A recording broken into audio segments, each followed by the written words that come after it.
Brain wash, इस शब्द का दायरा बहुत बड़ा और घातक होता है। यह बात हम इसलिए कह रहे हैं क्योंकि 10 जून को जुमे के दिन कई शहरों में जो हिंसा हुई, उपद्रव हुआ, उसका इस लफ्ज से बहुत गहरा कनेक्शन है। एक पोस्टर कैसे किसी को इस हद तक बहका सकता है कि वो पत्थर लेकर सड़क पर उतर आए, पुलिस वालों पर हमला करने लगे। इसका जीता जागता प्रमाण उत्तर प्रदेश के सहारनपुर में मिला। उत्तर प्रदेश पुलिस ने 10 जून की हिंसा के कुछ ऐसे मास्टरमाइंड दबोचे हैं जो कहने के लिए स्टूडेंट हैं, लेकिन उनकी नफरती तकरीरें सुनकर आप सन्न रह जाएंगे। देखिए टेली सीरीज का यह एपिसोड गुमराह, डार्क फेसेस ऑफ फेथ। मुझसे इतिहास गवाह है, जब जब मुसलमान उठाए कहर लेकर उठाए।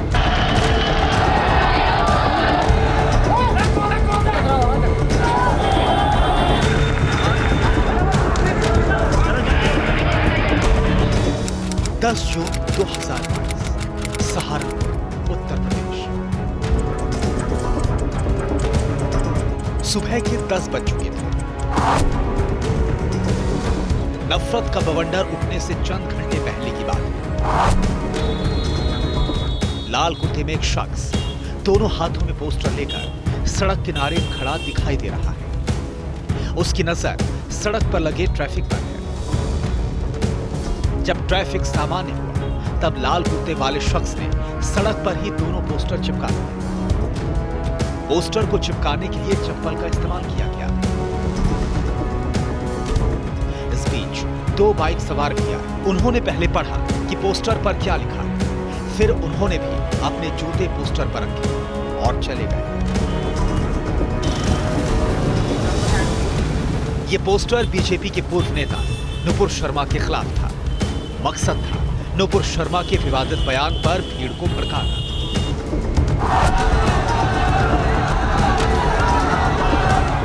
धीरे धीरे पोस्टर को पढ़कर सहारनपुर में हिंसा की चिंगारी सुलगने लगी।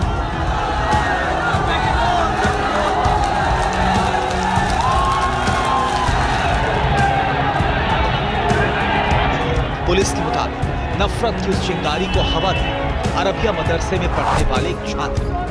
ध्यान रखो, मुझसे इतिहास गवाह है, जब जब मुसलमान उठाए कहर लेकर उठाए। मीडिया के सामने तकरीरें कर रहा ये लड़का ही सहारनपुर हिंसा का मास्टरमाइंड बताया जा रहा है। ये कौन है? इसका नाम क्या है?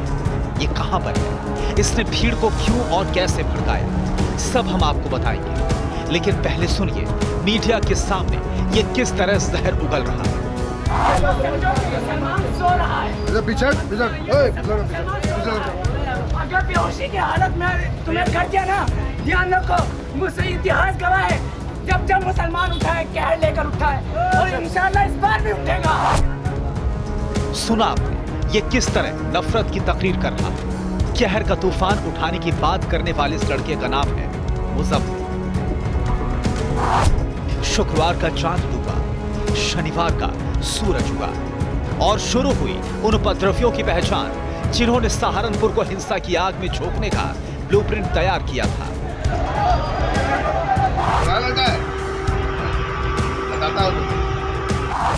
हिंसा की हर तस्वीर, हर वीडियो को खंगालकर सहारनपुर पुलिस ने 60 से ज्यादा लोगों को गिरफ्तार किया। हिंसा भड़काने वाले मुजम्मिल को भी दबोच लिया गया। पुलिस एक्शन के बाद अब बारी थी बुलडोजर के एक्शन की। खत्ता खेड़ी में अब्दुल फकीर और हबीबगढ़ में मुजम्मिल के अवैध मकानों पर बुलडोजर चलाकर ढहा दिया गया।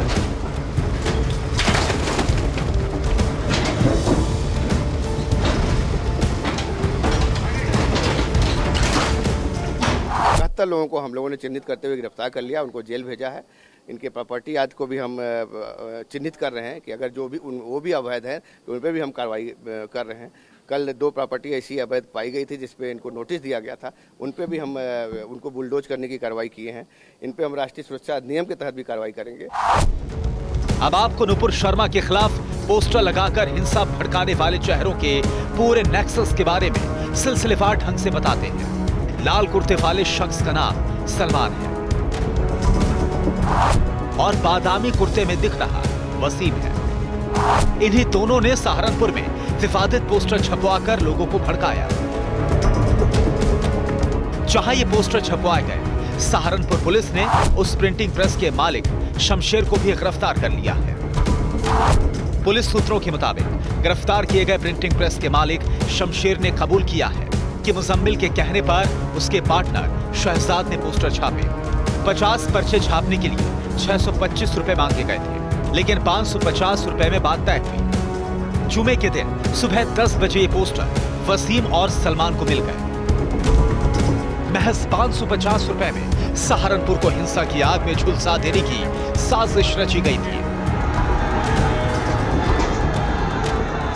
625 रुपए 50 पोस्टर छापने की हुई थी, लेकिन बाद में 550 रुपए पर यह डील तय हुई। 50 पोस्टर छापे गए थे और उन पोस्टर को बकायदा शहजाद ने ही सलमान और वसीम को दिया था, जिसके बाद वो जगह जगह चिपकाए गए थे। अब आपको सहारनपुर हिंसा से जुड़ी एक हैरान करने वाली खबर बताते हैं। 10 जून को सहारनपुर में हुई हिंसा में गिरफ्तार उपद्रवियों से all India minority advocates welfare association ने हमदर्दी जताते हुए ऐलान किया है कि वो 1 रुपए की फीस लेकर आरोपियों की पैरवी करेंगे। 1 रुपए में इनकी पैरवी होगी और किसी से कोई खर्चा नजायज नहीं लिया जाएगा, क्योंकि वो निर्दोष लोग हैं। वैसे जनाब से इतर अगर किसी को लगता है कि गिरफ्तार किए गए लोग बेकसूर हैं, तो उन्हें उन आरोपों पर भी गौर करना चाहिए जो लग रहे हैं। पुलिस के मुताबिक हिंसा के बाद पुलिस और लोगों पर पथराव करने वाले कम उम्र के बच्चों ने ही नेहरू मार्केट की मोबाइल दुकानों के साथ बाकी दुकानों में लूटपाट की थी। बतौर सबूत पुलिस के पास ये सारे वीडियो मौजूद हैं। परवाह देश की, सोमवार से शुक्रवार रात 10 बजे TV9 भारतवर्ष पर।